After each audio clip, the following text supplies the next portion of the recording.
Hey guys, it's Matt. I still intend for this to be midnight reality, where we get back into our discussion where a fake world is slowly replacing what you can consider to be a real world, but it never was that real to start, especially with all the examples we saw this week from Jeff.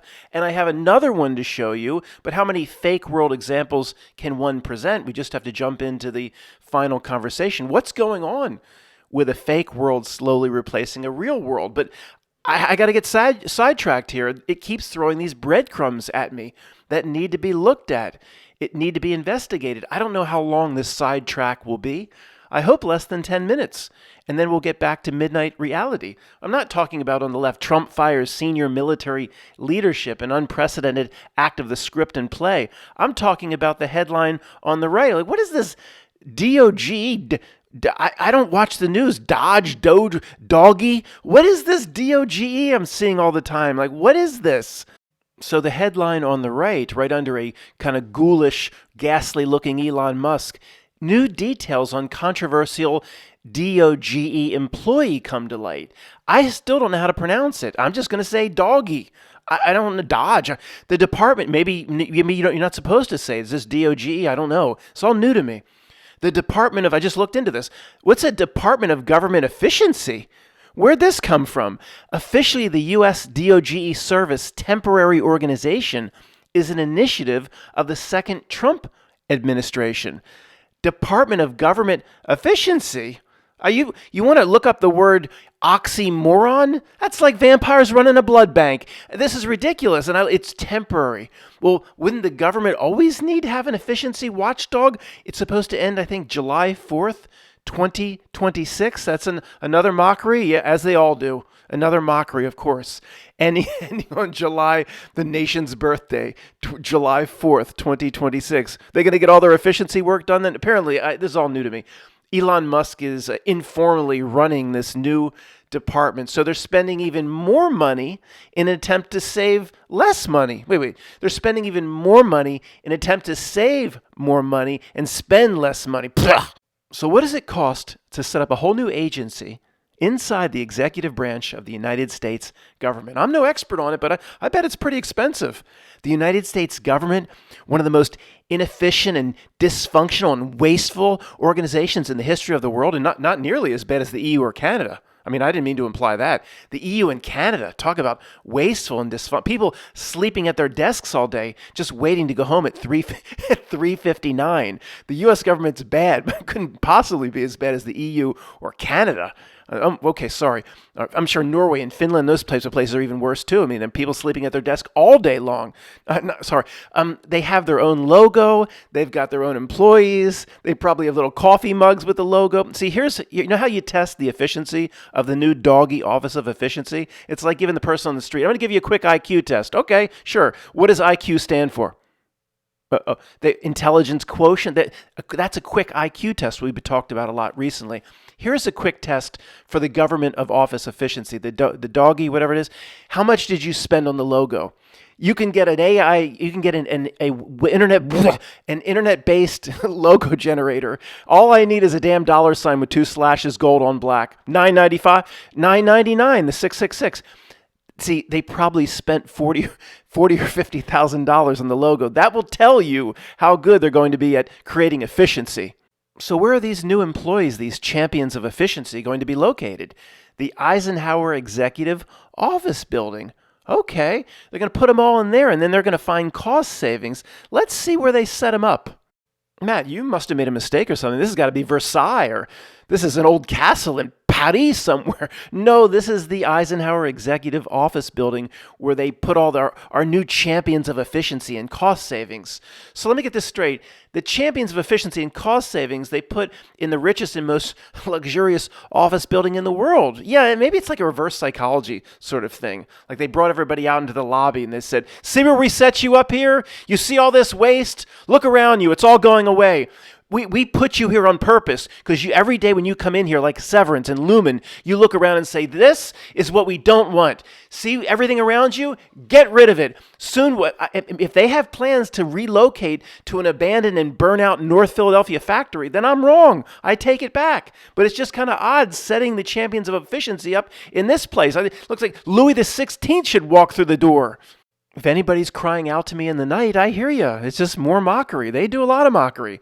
This is the Melvin P. and Belinda Gates Foundation building. And there's another building like this, a $400 million complex or whatever it is. So they're about getting charity money, philanthropy money. And that's really important to Africa and other places to help the needy. And they're going to set themselves up in a $400 or $500 million complex. It's mockery. I mean, again, I've said this many times over the years, especially about the Melvin P. Foundation. But if anything were real, they would operate out of a burnout factory in Seattle. Maybe a place where they used to process peanuts. They would make a good showing and say, we're not going to waste money here. We want to show you how much money we're going to actually get into the hands of those that need it. But it's always like this, with that bastardized word that means nothing, philanthropy. And they're doing it right now. This new doggy organization is doing the same damn thing with the Eisenhower building. You know, California always supposedly has financial and fiscal problems, so it's fake, of course. They can get whatever trillions they need from the federal government through the Fed and Treasury. But it would be like California buying up beach homes in Malibu, stocking them with employees that are to get to the bottom of the fiscal and financial crisis that never comes. I mean, when I was Gray Davis... The crisis with Gray Davis, I guess, was just after I left California, but Gray Davis was the governor when I was there. And it had to do with Enron, remember? It's all coming back to me. Billions and billions in the hole because of Enron and energy investments and, what's California going to do? It just kind of all just goes away. Nothing ever happens. Nothing ever happens. It's just one crisis after another, and I'm not just talking economics and fiscal. I'm talking everything. This whole reality, the way it's presented by the screen, is one crisis after another, and then a few weeks later, say, well, what happened to that crisis? That just kind of goes away. And then there's another point of concern to get your attention. Guys, the title on this image in Wikipedia is The Development of the Dollar Sign via Two Different Hypotheses. One leads to the dollar sign with the single bar and one to the double bar. Guys, it would take me 5 hours of research to get a handle on what is going on here. I don't have the time to do it here. I just want to point this out briefly so maybe we'll remember to come back to it. This is very, very weird, guys. There's no consensus how the dollar sign came to be. There seems to be, it would take a month of research to figure out when exactly the 2 bars is used versus the 1. I'll show you some more examples. It's not even clear where this came from. This is the basis of Western society. Of course, from the creep's perspective, this is all by design. The confusion, what it truly is kept from us. But this is just, I mean, again, to us, very, very odd. And I guess to my friend Tony or somebody on the street, it'd be like, oh, it happens all the time, Matt. They the history of it was lost and we just carry it forth today. It's no big deal. What's the matter with you people? Oh, yeah, the most important, basically, in terms of people's lives in the West, maybe not your life and mine, but it's the most important symbol in general to people's lives, and no official source has any real idea how it exactly came to be, the difference between the bars. And then when we point it out, I guess we're just one of those people. Just a few more minutes we have to do on this, guys. It's so strange. We're not going to get to the bottom of it, but just set this up for other videos. It's so bizarre. The dollar sign, also known as the peso sign, is a currency symbol consisting of a capital S crossed with 1 or 2 vertical strokes, depending on typeface. What? Used to indicate the unit of various currencies around the world. Just gloss it over. Well, isn't that kind of important? 1/ or 2 through the S? Oh, it just depends on what typeface are you using. Well, I don't know. If fuck it doesn't matter. 1 or 2, it doesn't matter. What about 3? What if my typeface requires 3? That's okay. Put 3 in. Fuck it. It doesn't make any sense. It wouldn't just, whatever. What typeface you using, honey? It's okay. What the fuck is going on? Skipping to the 3rd paragraph down, the 1 and 2 stroke versions are often considered mere stylistic type-faced variants, although in some places and epochs, one of them may have been specifically assigned by law or custom to a specific currency. The Unicode computer encoding standard defines a single code for both. What does that mean? I'm not the dumbest guy in the world. That last sentence just went right over my head like shit through a goose. In most English-speaking countries that use the symbol, it is placed to the left of the amount specified. Guys, I'm not going to spend more than another minute on this. This is so strange. There's even a segment or an image in Wikipedia talking about the two pillars of Hercules with a ribbon through it related to the Wikipedia entry on where the dollar sign came from. The two pillars of Matt. That's the Joaquin and Bo. That's the two pillars. Oh, Pootie Tang Award. Yeah, go knock on your local lodge and ask them. I don't care about that horse shit. Is it all related? Of course it is. Who cares? But this is what's so funny. Depends on the typeface. Basically, what font you choose. You going to do your research report in the first one, Calibri. Remember did anybody ever do the research report in school in Calibri? Then you have no line through. It's just a little belly button on top and a little innie or outie belly button on the bottom. Then if you use Times font for your F- research report, then you can put one line through. Going to the right, if you use Harrington font, then it's going to put two lines through. It's just stylistic. You people, you conspiracy people thinking, it relates to alchemical symbols and runes and energy harvesting. It's just what you prefer in your font. You people are so conspiratorial. You should be ashamed of yourselves. So as a reminder, our champions of efficiency in the doggy organization picked the dollar sign with the two bars through. I guess Elon Musk, it's just pretty pictures to him. He just picked the one he liked the best. And then they went out and spent $180,000 on the logo. Guys, just to end this segment, if anybody's new here, there might be not many things more important to these creeps in the history of the world than the symbols that correspond to their currency. The way of shaping the world in the sick way that they want, and energy harvesting. Is there meaning behind this? Oh, you betcha.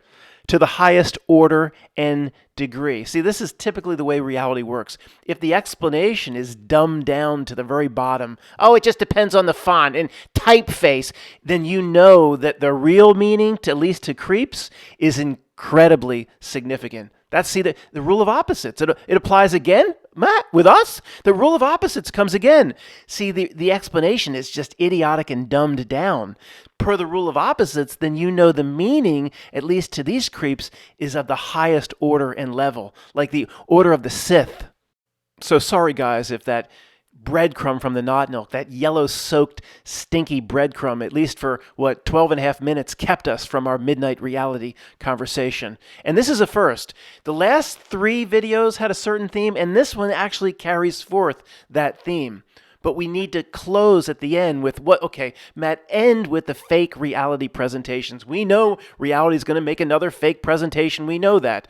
So what is the conclusion? That's where I need to look to your comments. That's where I need to present my ideas as to how a real world is being overtaken by a fake world. But another one happened to me along the same lines of what happened to Jeff. Let me tell you the whole story. This is unbelievable. So I'm on my Yahoo Mail, and those advertisements keep flashing off to the side, and we're all habituated not to look at them anymore. Even the flashing ones don't get our attention anymore. Remember how annoying they were when they first came 10 years ago? Flash, flash, flash, flash. It was like, I can't put... But then we just get used to anything. It could be a fist at some point that comes out of your email, punches you across the face, just keep typing. We get used to anything. An advertisement for the islands, the Azores. And for some reason, it got my attention, and I almost never look over, but I looked over. What are these Azores? I've heard about these little shit-ass islands. And then I was kind of offended because they were comparing themselves to Hawaii. It said something like the Hawaii of the East. Hawaii of the East? Your shit-ass islands off the tip of India? I didn't know where it was, so I stopped. Where are these Azores? I went to Google Maps. Where are the Azores? Okay, these islands, not in the middle on the flight path between New York and Portugal or Spain, but more towards Portugal, but kind of out in the middle of the ocean. And for some reason I thought, are they big enough to have a full-size landing strip? Do planes land there? And I thought, has there ever needed to be an emergency landing? All these thousands and thousands of planes going back and forth between Europe and New York and Washington, D.C., etc. Has anybody needed an emergency landing in the Azores? And here is where fake reality had to, again, punch me in the face. So remember from the last video, Jeff's stuff is fresh in my head. He goes to the museums, expects to find the 33 all over the place. It keeps coming, expects to find the number 9 paired with the number 11. So this is fresh in my head, and here I'm investigating the most famous emergency flight, Air Transat Flight 236. On August 24th, 2001. Oh, no.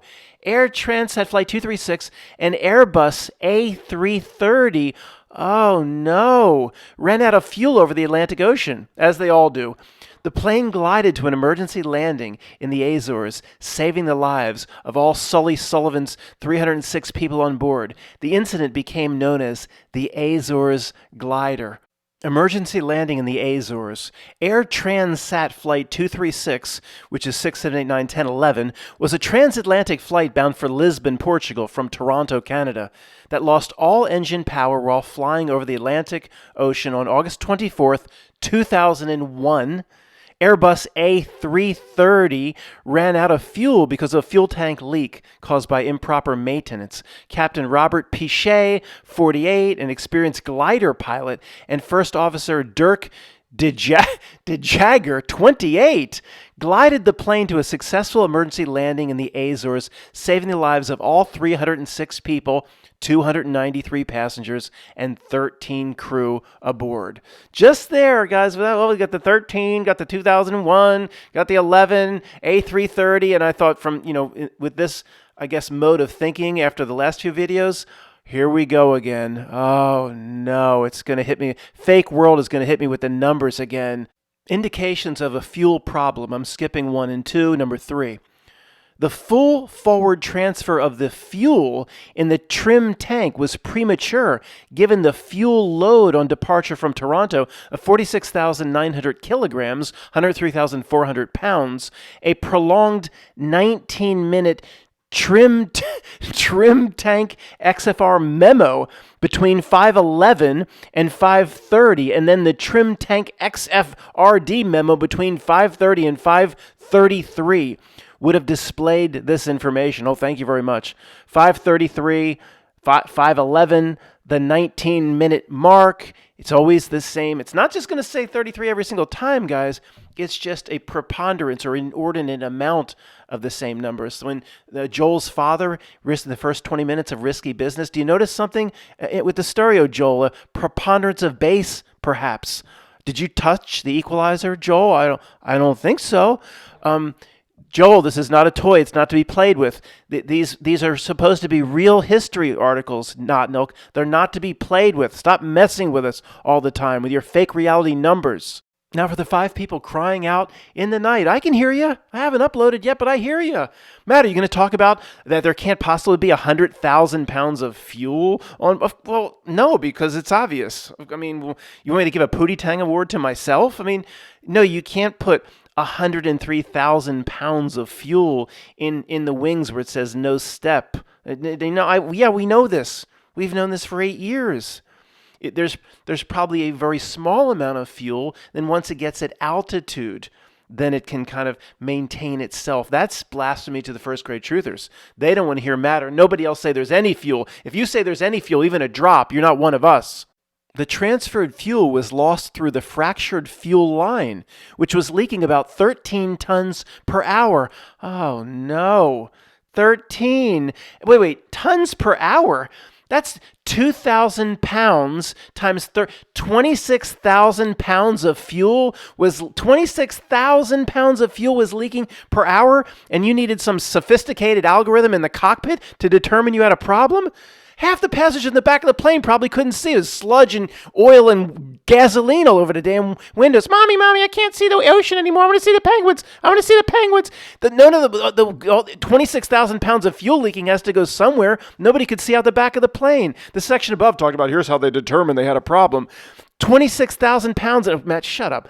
Of course, that's just more proof. There wasn't even 1 pound of fuel, and they didn't know they had a problem because there's no leakage, there's no fuel. That's. Could you imagine if a family member was listening to this? At 5:45 UTC, the pilots decided to divert to Lahaise Air Base in Azores. Initially, there was a 14-degree heading deviation from their assigned heading of 230 degrees magnetic. What? Caused by somebody just make that up? Caused by the autopilot being in true heading mode. What is all this information needed on Wikipedia? You think the people that read Wikipedia can fly 757s? After 2 minutes, Santa Maria Oceanic Air Traffic Control radioed Transat 236 Heavy, maintain 230 magnetic heading. And the pilot responded with, "Did you just make that up? Who's speaking to me? We have a real problem here. Wake those assholes in the Azores up. We're coming in." This transmission was not acknowledged, but the aircraft turned to the correct heading. They declared a fuel emergency with Santa Maria Oceanic Air Traffic Control 3 minutes after the heading was corrected. Too much detail, Wikipedia. You're boring me. Well, Matt, you're reading it. Well, I'm looking for the fake numbers that a fake reality is showing us. I'm not showing you all the other nonsense. At 6:13 UTC, while still 150 nautical miles from Lahaise, whatever, at 39,000 feet, engine number 2 flamed out from fuel starvation. Is that a technical term? Is there a cause for that? What is her name? Sally Struthers have a telethon for that? Is the United Nations looking into that? Fuel starvation. No plane should have to go through that. The captain Pinochet then initiated a descent to 33,000 feet, which was the proper single-engine altitude for the weight of the plane at the time. Did he take the weight of everybody on board? All fat people to the back. What does this even mean? 10 minutes later, the crew sent a mayday. Shouldn't they have sent the mayday first? To Santa Maria Oceanic Air Traffic Control. And the person that responded to the mayday, "Oh, we'll get right on it. You're going down towards the Azores? Oh, we got a whole fleet below. We'll take care of you. Just stay in the water like Jack and Rose for 10 minutes and we'll rescue." Sorry, we're coming up on the really exciting part. 13 minutes later, at 6:26 UTC, and about 65 or 11 nautical miles from Lahaise Air Base, engine number 1 also flamed out. Why does it keep saying flamed out? This isn't Top Gun. Ice, engine 1 is out. Ice, we're in a flat spin. We're going out to sea. Nothing's flaming out. If there's no fuel anyway. But if there's no fuel to the engine, it just goes out. Is that what happens when you run out of gas on the freeway? Yeah, my engine's flaming out. What do you mean? This is our first date and you're speaking funny. Nothing's flaming out. This isn't Top Gun. Requiring the plane to glide the remaining distance. Without engine power, the plane lost its primary source of electrical power. Pootie Tang Award. The emergency ram air turbine, too much information, employed automatically to provide essential power for critical sensors and flight instruments to fly by air. Oh, come on, blah, blah, blah, blah, blah. Slats would still be powered while the primary brakes would still be able to operate. Who cares? Too much information, Wikipedia. How many professional pilots are reading this? With neither engine running, there was no source of bleed air to maintain cabin pressurization. 5 minutes later, at 6:31 UTC, the oxygen mask dropped down in the cabin. Military air traffic controllers guided the aircraft to the airport in the Azores with their radar system. The descent rate of the plane was about 2,000 feet per minute. They calculated they had about 15 to 20 minutes left before they would be forced to ditch in the ocean like Sully Sullenberger. The air base was sighted a few minutes later. Pinochet executed a 360-degree turn, just like that hand drawer guy in Flight 77 in a Pentagon. And that's where they're getting this from, but this was before that. And then a series of, was this before that? Maybe this is where hand drawer got it from. Pinochet then executed a series of S-turns to dissipate excess altitude. That's from Top Gun 2. What does she say? Aircraft 1 performs a split S? That's the last thing you should do. Ballsiest move I ever saw, man. I'd like you to know that my pilot and my crew come first. At 6:45 UTC, the plane touched down hard around 1030, that's the 13 feet, 310 meters, past the threshold of runway 33. Oh, no. No! Past the threshold of runway 33 at a speed... at a speed of around 200 knots. Bounced once. How do they know? Show me the video footage. And then touched down again. It bounced like that. What's that Disney movie where that plane becomes a cartoon at the end? It just bounces along the runway with cartoon wheels. You remember that shit? What was that? The conclusions reached in the accident report revealed that 1. The flight crew did not detect that a fuel problem existed until the fuel ADV advisory was displayed and the fuel imbalance was noted on the fuel ECAM page. 2. The crew did not correctly evaluate the situation before taking action. And 3. The flight crew did not recognize that a fuel leak situation existed. So what did I say earlier? Wasn't it 26,000 pounds of fuel leaking per hour? That's no small drip. Like when you're done filling up your car at the Wawa, and it's my pet peeve. You pull the gun out and there's always a few drips. The environmentalists don't seem to care about that. Drips every time, but it adds up to millions of gallons a day across the entire North America. It's not a few drips when you pull the gun out of your car at the Wawa. It's 26,000 pounds an hour. They should be able to see the gauge move down. Where was that fuel gauge there? Well, now it's here. How many minutes have gone by? Just 10? Now it's here. You could see it moving. There's 26,000 pounds an hour, but they had no idea they had a fuel leak. There are all these sophisticated systems on board, and I could see if a sophisticated system on a fly-by-wire aircraft, if a few drops are coming out the back, getting in the eyes of seagulls or something, I could see if it doesn't detect that. But 26,000 pounds an hour, and there's nothing on board the plane that says, meh. I have a problem with this. I really do. Okay, guys, for those that want to stick with me for the back-end reality discussion based on what we did today, what we did all week with Jeff's pictures, he keeps finding the numbers, expecting the numbers to come. Remember, that's a key point I didn't mention today, but I've been talking about all week. The expectation of the real being and what they're about to be presented with. Now, the first thing I'm going to say here is going to trigger the first grade through, say, fourth or fifth grade truthers. Oh, they're going to want to throw rotten cabbage and lettuce at me. If they could only see me today ride by in a convertible or something like that. Just because, let's get item number 1 out of the way first. Just because the news story, or whatever it may be, presents an inordinate amount of 33s, the 9 paired with the whatever it may be that we see over and over again, that does not necessarily mean the event itself was fake. Okay. Oh, they want to throw the tomatoes so bad. That does not necessarily mean the event was fake. Yes, that was a good starting point 10 years ago. It's in the license plate, the 33. The event has to be fake. What I'm saying is, even because there is a number presentation in almost everything we look at now, in any history, whatever it may be, the history of Tasmania, whatever we do not know travel tours, it's always there. If you were like rowing your boat around the Azores with a fishing net hanging out the back, you might have seen this plane come in. Okay, I know this is triggering for the first grade truther, but I'm convinced of this. There's the number of times we've seen the numbers associated with it. You can go research the building of the Transcontinental Railroad, and there's the year 1911. It'll be all over the place all the time. No, it can't possibly be all planted by the secret societies, and it doesn't mean it's all fake. I appreciate the first grade truther noticing how strange the events and the presentation of the events are, and saying, well, this is a guarantee that the event is fake because the numbers 33 are there, and reality doesn't work that way.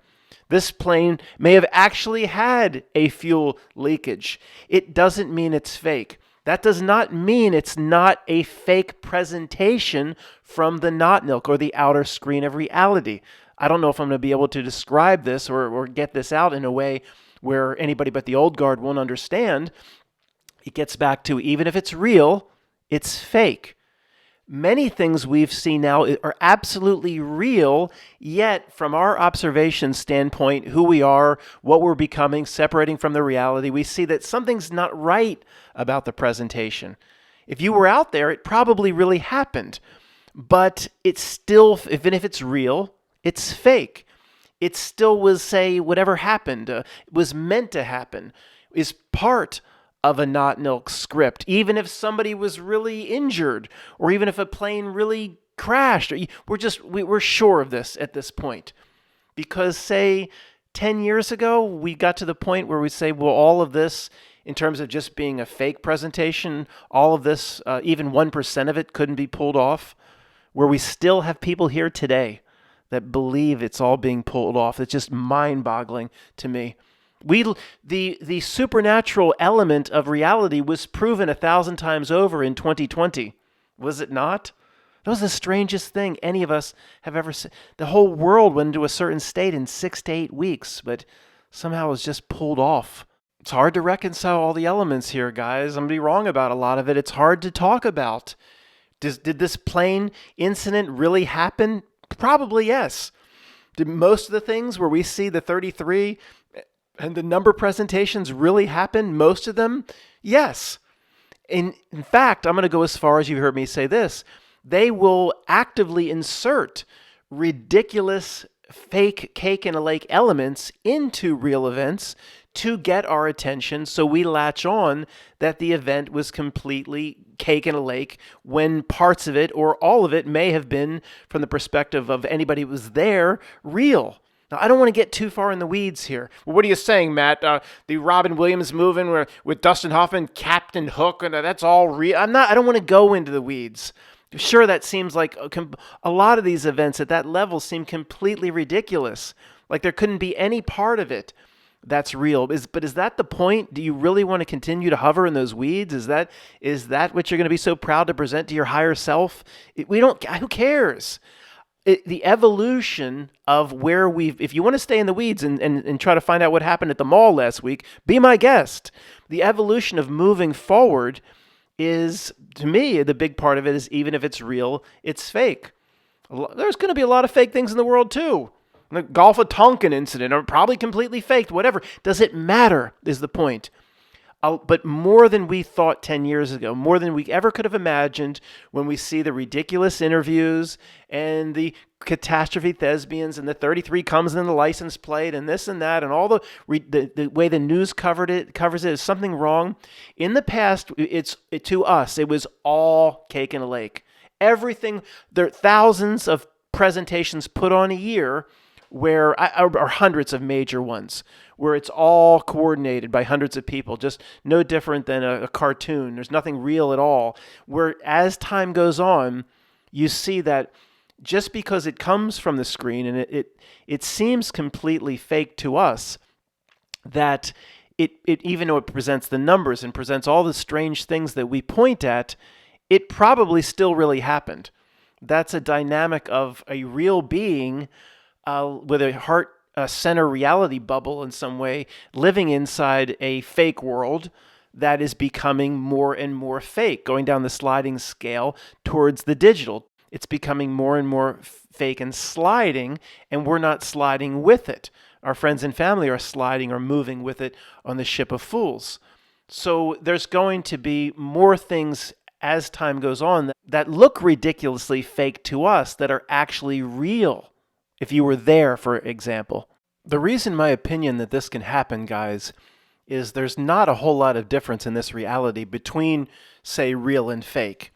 You know, our perception. Oh, if we were rowing a boat around the Azores and we saw the Airbus A330 coming in low, trying to make its emergency landing, and we could, if it was really real, Matt, and we were rowing around, we'd see a plane coming in.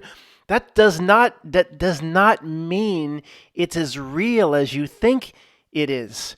I mean, now that's hard to talk about. Well, if there's either a plane there or not, and if there's a plane there, Matt, it's real. No, not necessarily.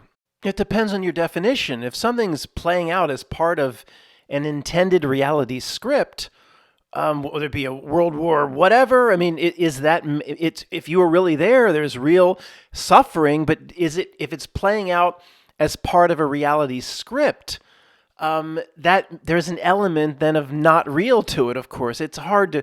Our senses are liars. Of course, our senses. If you could see your complete ability, abandoning the governor of the senses, you'd immediately look throughout this reality. Okay, it's clear what is going on here, and it's clear why we'll never really understand it while we're in the body, limited by these senses. Get rid of the limitations. The senses provide 1%. They don't give you 99%, whatever it may be.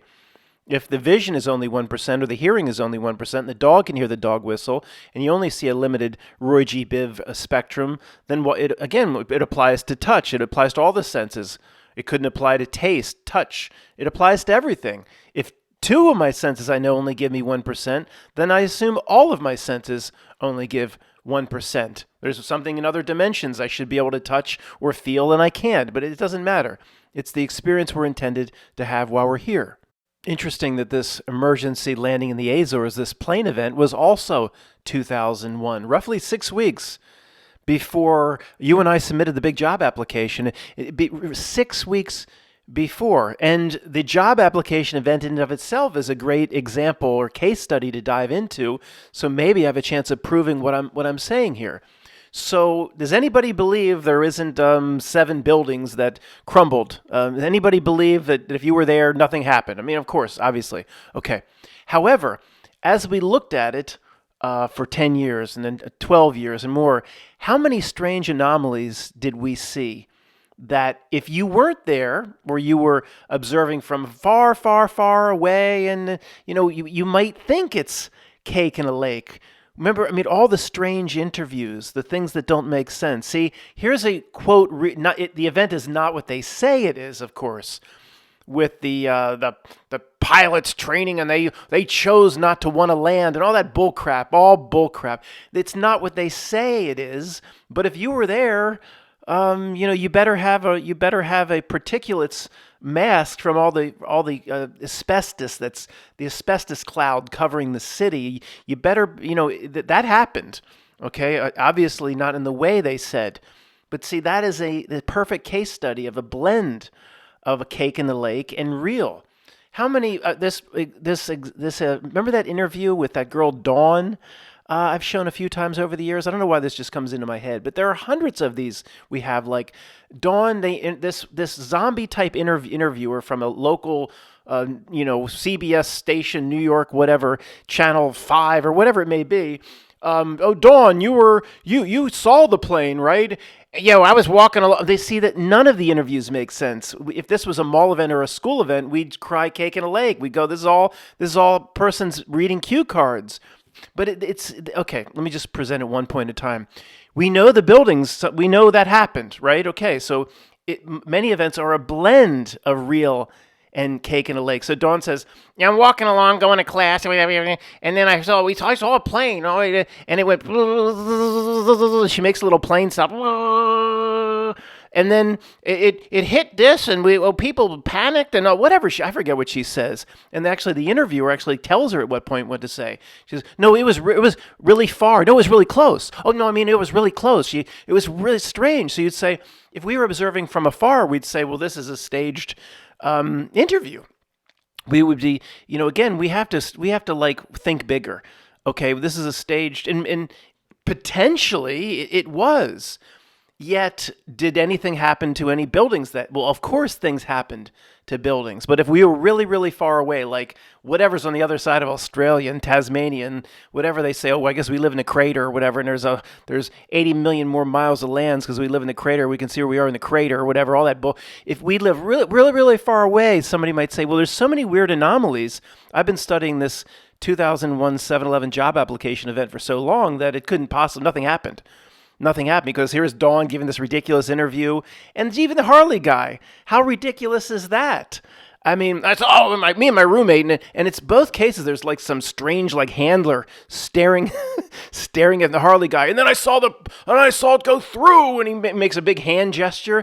If you were from far enough away, you'd say this is all.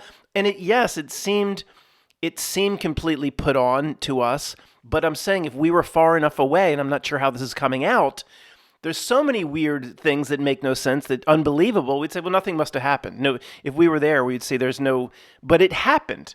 See, that's what I'm saying. This happens in reality a lot more than you would think. If you study the big day in 2001, September, long enough, I think many of you would get to where I am, or maybe you're already there.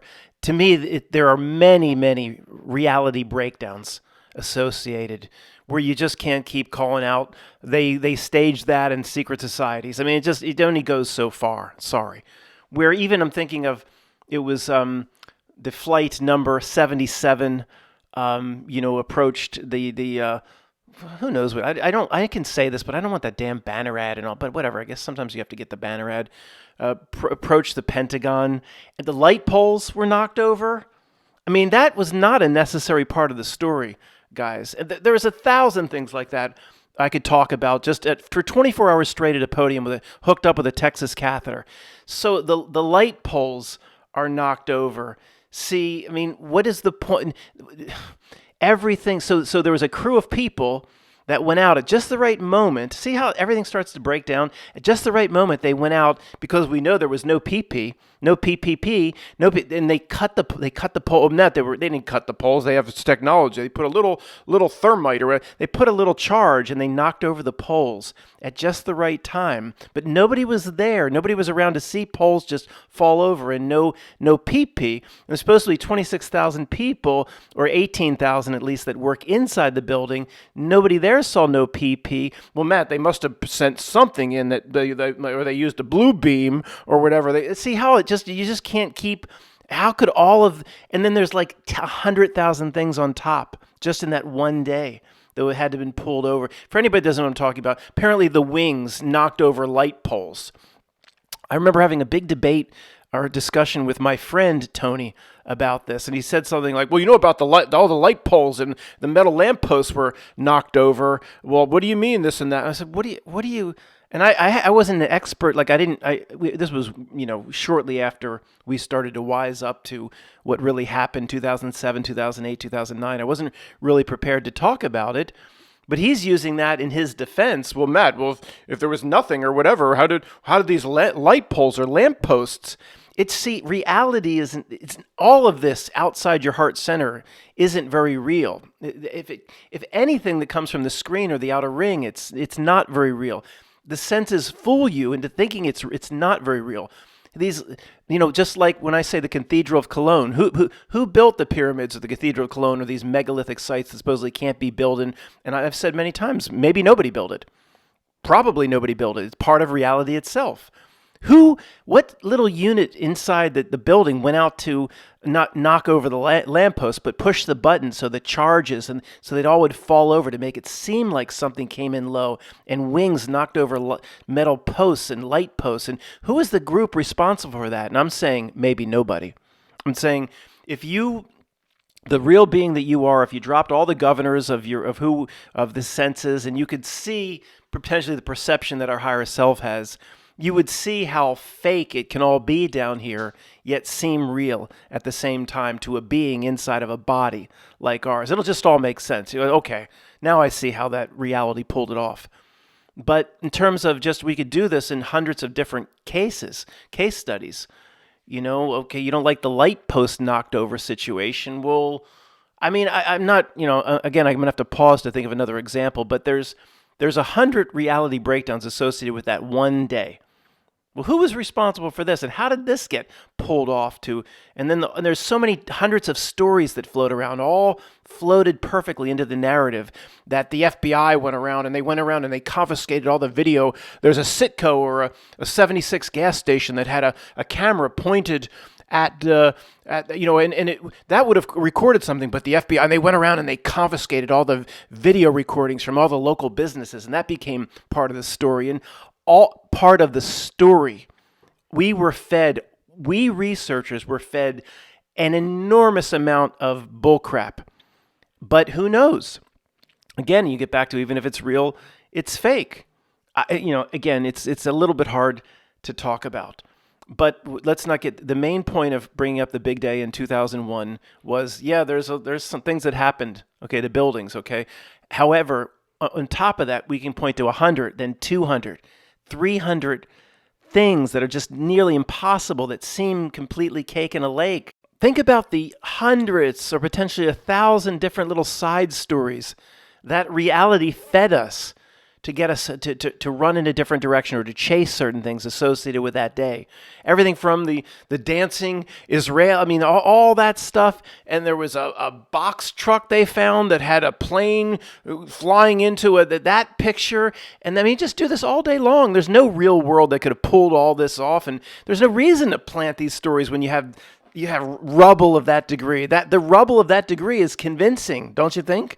Do you need the dancing? All that was there. Reality did that for us to have us running in different directions. The Dawn whatever interview, the Harley guy interview, they didn't really need to learn to land. Can you show me how to take off? Well, when do you want to learn to land? I don't need that. If it's like the coach in Rodney Dangerfield back to school, he's on my substitute roster. He's going to do the triple Lindy. We don't need to learn how to land. All that side story. And then there's story about the doomsday jet was flying around overseas, and there's 1,000 stories. And you know what? About 700 of them aren't even necessary.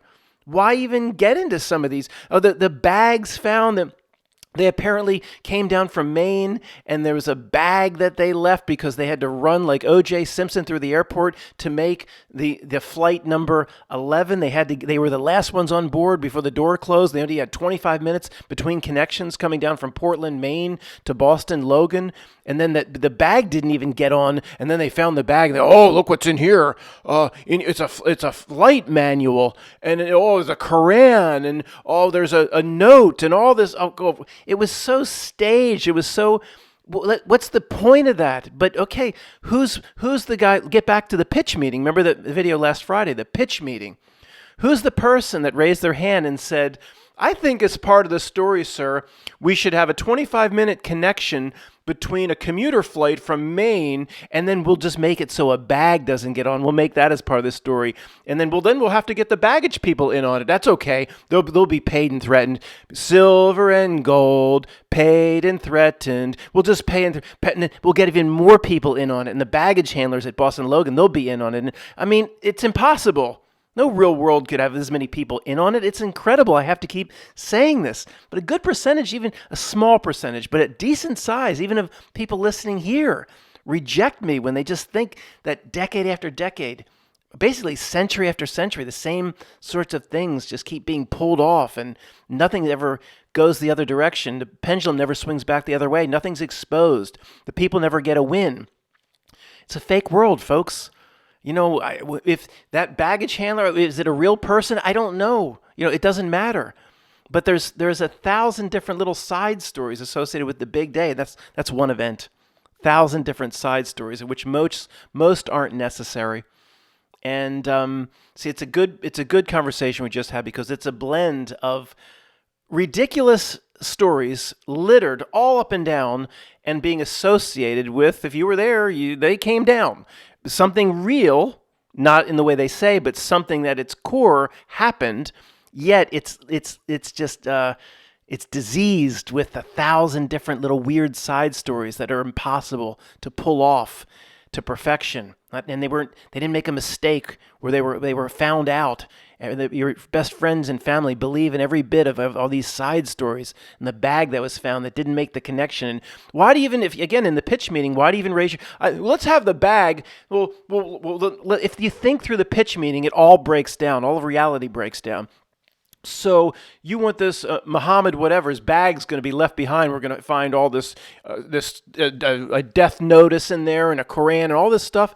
Well, it's like, we are going to do this to 7 buildings. Isn't that, like, why do we need that? Because then we have to involve 5 employees at the airport, and they have to, I guess they'll be paid and threatened. We'll have to get more people in on it. And why even, then the FBI agents that investigate the bag, or they'll have to be in on it. Why do we even, let's just leave the bag out of the story with a 110-story building and 2 of them and a gigantic cloud of asbestos over New York City. That's believable enough. See, if you do that, if you move, say in just a few 10 and a half seconds, if you can vaporize or move 400 million tons pulverized concrete and metal, that's kind of believable. You don't need the little side stories. So what were all the little side stories for, folks? I mean, see, there's no point in it. It doesn't make, it's a reality breakdown. And the reality, it's whatever you think is real. If you were really in the Azores, you'd see a real plane land. But what does that mean? If it's a not-no script, how real is it? If you were observing from your spiritual self, you could maybe see instantly how fake it all is. So, guys, the point before this very long rant, you see a news story and you see a 33 in the license plate, and you see some of the same repeating themes and ridiculous themes. You can't just say it didn't happen. I mean, it still could have absolutely happened. But as we see now, even if it's real and you were there, it's fake. Thanks for listening.